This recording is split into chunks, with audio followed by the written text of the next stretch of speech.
네, 이번 시간은 이제 2교시입니다. 5주차 2교시. 우리가 5주차 1교시에서 뭘 배웠어요? 장애인들 중점 보호 대상. 첫 번째가 여성 장애인이라고 했어요.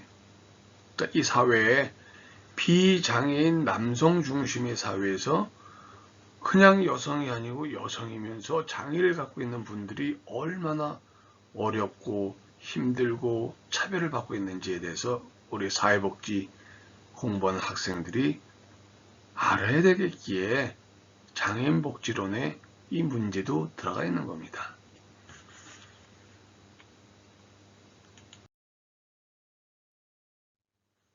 자, 이번에는 우리가 이 여성 장애인 실태에서 그 정보통신기기, 여기 이제 컴퓨터, 인터넷, 뭐 스마트폰, 요즘에 기타 이런 정보통신기기 사용 여부에 대해서 또 실태를 조사해 본 게 있어요.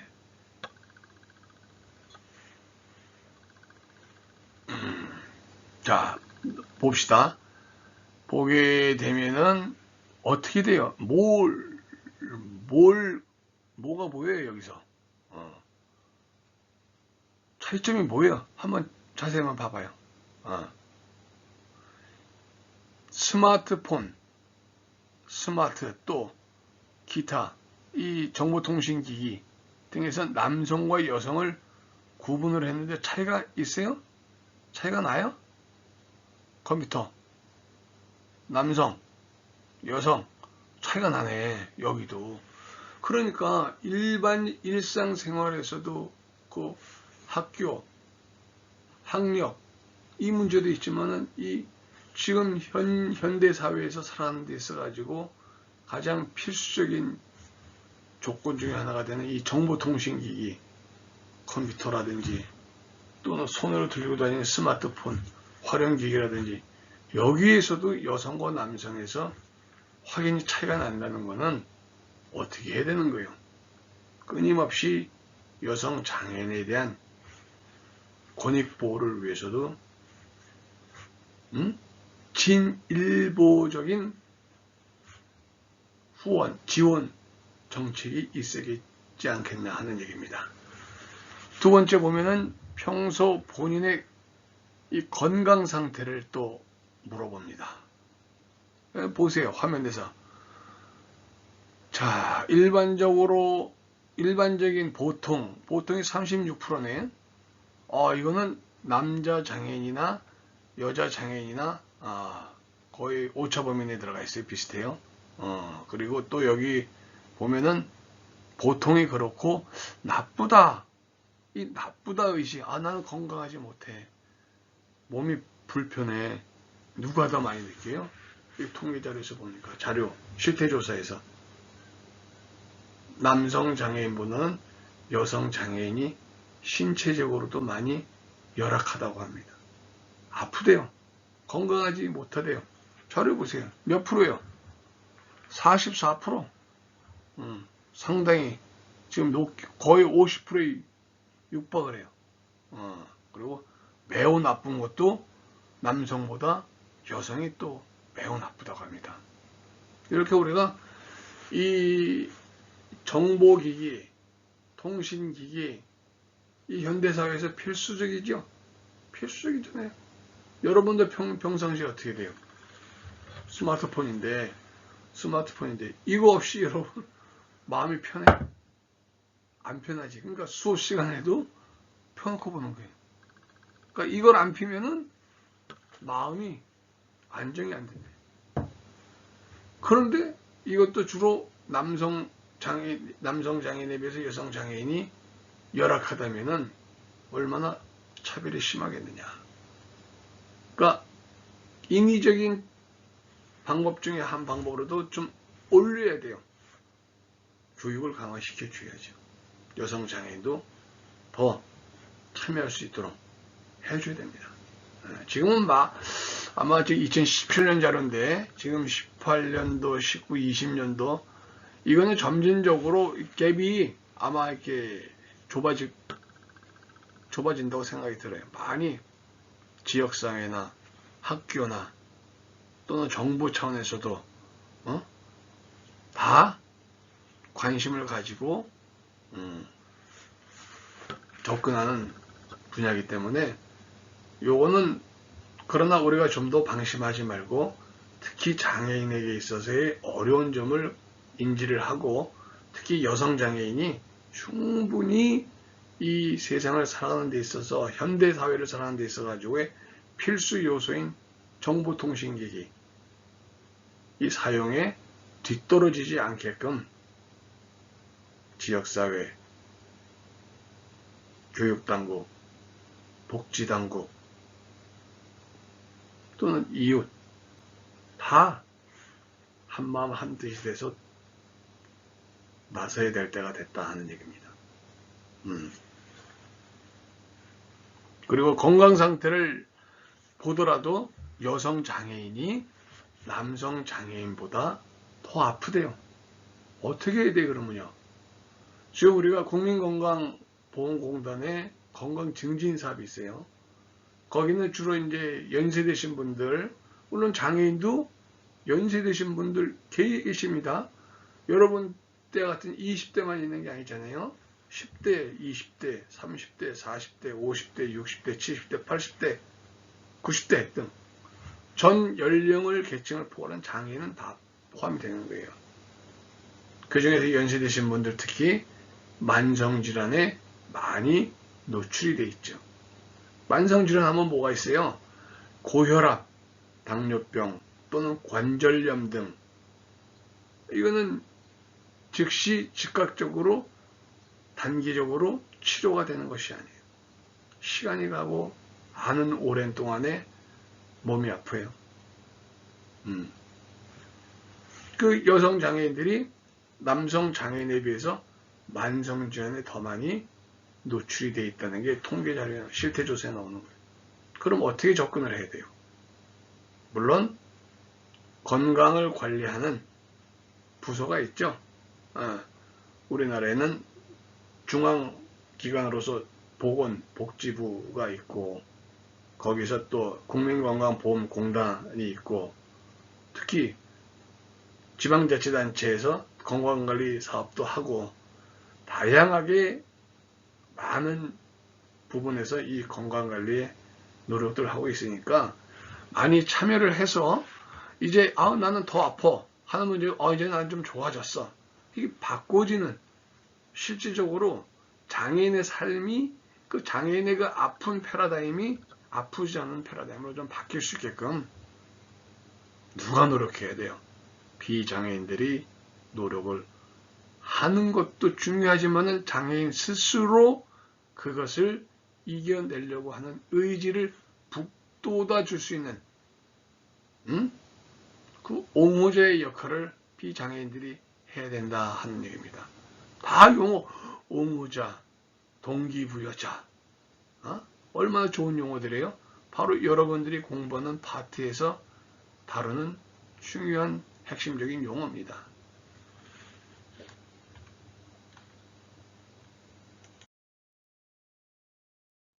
자, 이번에는 혼자 외출 여부를 보겠어요. 혼자 외출 여부를 봤을 때, 자, 우선 남성과 여성을 놓고 봐보세요.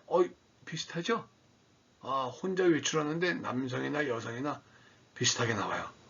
그러면 상당히 요거는 긍정적이고,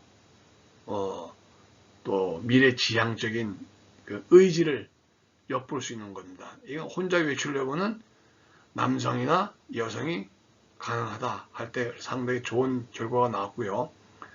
그래서 세부적으로 들어가서 지난 1개월 동안의 외출 빈도를 살펴봤을 때 외출 빈도를 보는 겁니다. 딱 빈도를 보세요. 한번 거기. 거의 매일은 남성이 많아요. 여성이 많아요. 남성이 더 많네. 또 주 1, 3회 같은 경우에는 주 1, 3회는 남성보다는 여성이 많네. 그럴 수밖에. 여성이 더 폭발적으로 많아요. 특히 월 1, 3회 같은 경우에 월 단위로 들어가도 이것도 남성보다는 여성이 많아요. 그리고 전혀 외출하지 않는다. 누가 더 많아요? 전혀 외출하지 않아. 누가 더 많아요? 전혀 외출하지 않아. 여성이. 전혀 외출하지 않는 경우가 더 있다는 얘기입니다. 자, 이것을 놓고 보더라도 여성 장애인들이 얼마나 활동 반경 범위가 제한적인가. 그거는 이 환경적으로 봐서도 상당히 제한성을 받고 있다고 볼 수밖에 없어요. 그러니까 그런 문제, 저런 문제, 그 뒤에 백그라운드 문제를 누가 이해하고 알아야 돼요. 비장애인, 특히 사회복지사. 그러니까 사회복지 학도들한테 왜 가르치는 거야, 이거를. 그분들의 난인 그분들을 어떻게 대할 것인가 알아야지 대하는 것이. 알지 못하면 어떻게 대하겠어요, 여러분? 절대로 있을 수 없는 얘기죠.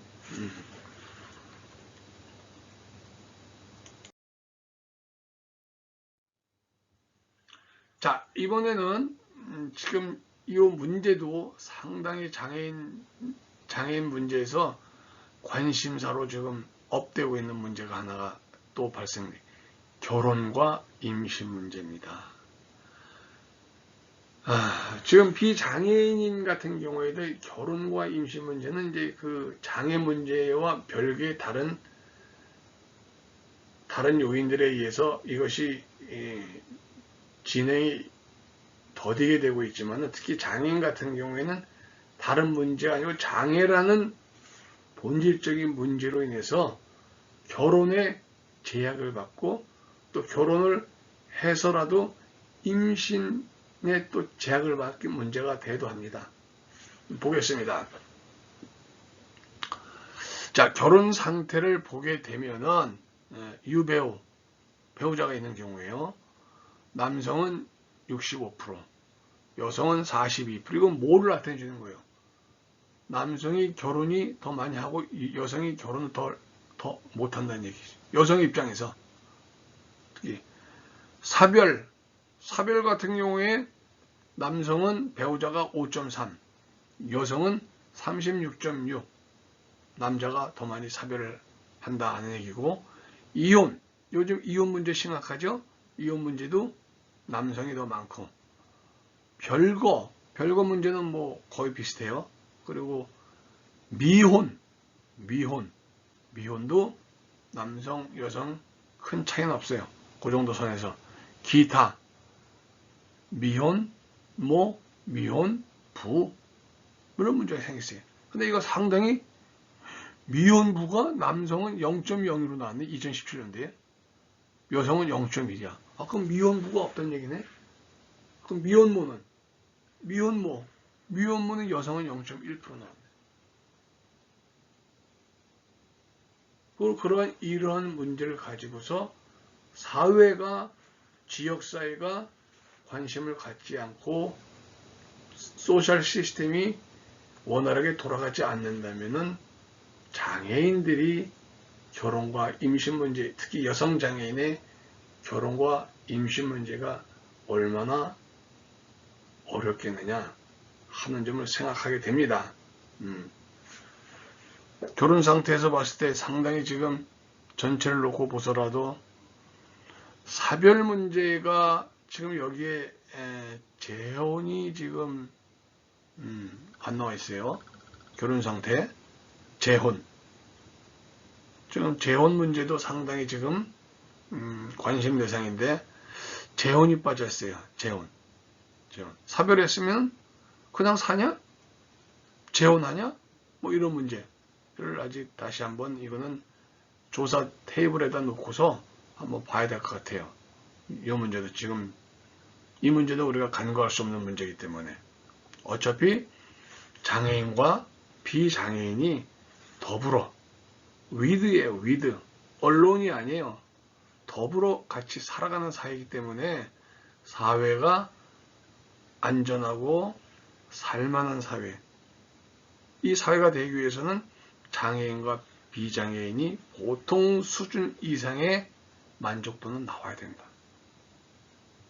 인간으로서의 기본적인 권리를 주장할 수 있는 사회가 되어야 된다. 요거는 중점으로 정부, 관할 부서, 교육당국, 또 비장애인, 또 장애인 스스로 다 어우러져야 돼요. 어우러짐이 없이 비장애인이 장애인을 바라보는 그런 시선에서는 절대로 성숙한 어우러짐이 생기지 않습니다.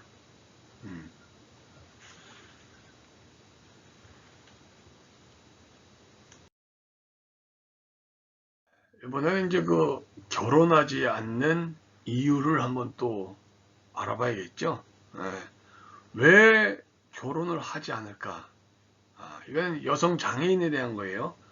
지금 말하는 비장애인 문제가 아니고 여성 장애인이 왜 결혼하지 않을까? 여기 첫 번째 나온 것이 뭐예요? 이성을 만날 기회가 없어서. 그랬는데 기회 얘기는 여성들의 입장은 8.7%가 못 만나서 그래요. 그러는 남성은 더 여성보다 많아요. 11.2%가. 그리고 결혼 생각이 없어서요. 이거 남성이 11.7%인데 여성은 14.4%네요. 조금 더 생각이 좀 더 많고, 또 가족 등 주위의 반대가 심해요. 그랬는데 의외로 주위의 반대가 낮아요. 남성이 0.1, 여성이 1.7로 낮습니다. 그리고 건강 문제와 장애 문제 때문에 못하겠어요. 이것이 가장 큰 걸림돌이 되네요. 남성은 46%대, 여성도 45% 후반이니까 거의 비슷비슷해요. 이것 때문에 안 되는 거예요. 몸이 건강하지 못하고 또 장애가 있어서 결혼 못하겠어요. 메이저 팩터스를 볼 수 있죠. 또 집 장만해야 되고 결혼 비용 등 경제적으로 얼마나 많은 비용이 들어가는데요.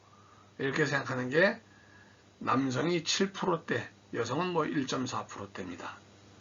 그리고 또 여기 보시면 뭐가 돼요? 결혼 생활, 직장 및 동시 수행이 어렵다. 그러니까 결혼 생활도 해야 되고 직장 생활을 하는 게 이것이 쉬운 일이 아니다 하는 얘기가 지금 다 나왔지만은 남성은 몇 프로예요? 그건 0.0이에요. 여성은 0.6. 그러니까 그렇게 큰 어려움으로 보지 않은 것 같아요. 그리고 혼기를 놓쳤어요. 혼기. 때가 지나쳤어요. 남성이 5%대, 여성이 3.9%대죠. 또 아직 결혼하기 이른 나이가 되세요. 이것도 때네. 때가 아직 안 됐어요. 그래서 가장 큰 원인은 건강 문제와 장애 문제. 그 건강 문제와 장애 문제를 이어서 나타나는 요인이 바로 아직 혼기가 아니에요. 더 나이 들어야 돼요. 그렇게 생각하는 이유들이 뒤를 이유는데 여기서 결혼하지 않는 이유 가장 중요한 이유는 바로 건강과 장애로 인해서 결혼 못해. 지금 안 해. 이런 문제가 대두되고 있다 하는 얘기죠. 그 문제입니다. 자, 이제 다음 시간에는 또 이어서 계속 진행하도록 하겠습니다.